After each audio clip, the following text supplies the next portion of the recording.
After a couple of facelifts in the past 5 years, KTM has finally whipped up a new Super Duke. It's called the 1390 Super Duke R and brings loads of updates over the outgoing 1290 model. As you'd expect, the aim of the update is to make the Naked more competitive against its Japanese and European counterparts. While there are many rivals, the Yamaha MT-10 is one of the key Japanese names that the 1390 has to beat to lead the segment. After all, the MT has an excellent blend of a powerful engine, top-shelf components and features, so it's only fair to wonder how the KTM and Yamaha match up against each other, which is exactly what we're going to find out. KTM and Yamaha have taken two different approaches here. The 1390 Super Duke R has a big V-twin engine, while the MT-10 boasts a liter-class mill from the YZF-R1. According, there's a sizable difference between their outputs. The 1390 Super Duke R produces more power than the Yamaha MT-10.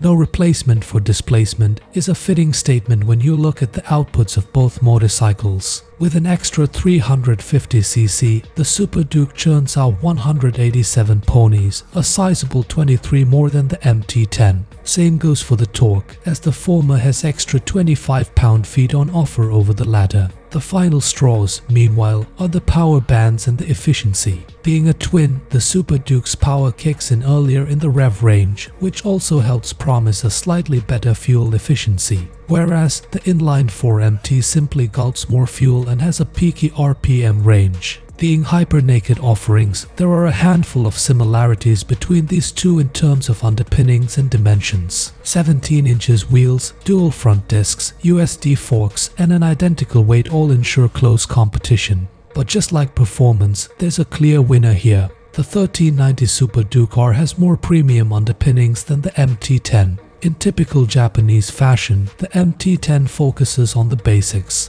You get a set of 43mm USD forks and monoshock, along with a diamond chassis. Whereas the European Super Duke takes things up a notch with its extra beefy 48mm forks and top-shelf Brembo Stylema calipers. Bonus points for the fancy single-sided swing arm. To make matters worse, the KTM also has more ground clearance, a bigger tank, and a lower saddle height than its competitor. Meanwhile, the only advantage the MT-10 has here is the super compact 55.3 inches wheelbase. Both companies have loaded their bikes with all modern features. There's a lot in common between them, but the MT-10 gives you more adjustability in the electronics department. The story remains the same in terms of design. Both bikes look out of the ordinary, but the MT-10 is more mass appealing. Features and design are both subjective though, so feel free to frame your own opinions. Though we're comparing the Super Duke R here, KTM only sells the Super Duke R Evo in America. The Evo brings electronic suspension and a few extra features, making it a direct rival to Yamaha's MT-10 SP. It also brings electronic suspension over the MT-10. With that out of the way, the 2024 Super Duke R Evo sells for $21,499, a sizable $4,500 more than the 2024 MT-10 SP. So if you're on a budget, there's no denying the MT-10 SP should be your no-brainer pick between these. But if your pockets are deeper, the 1390 Super Duke R Evo is clearly the better buy.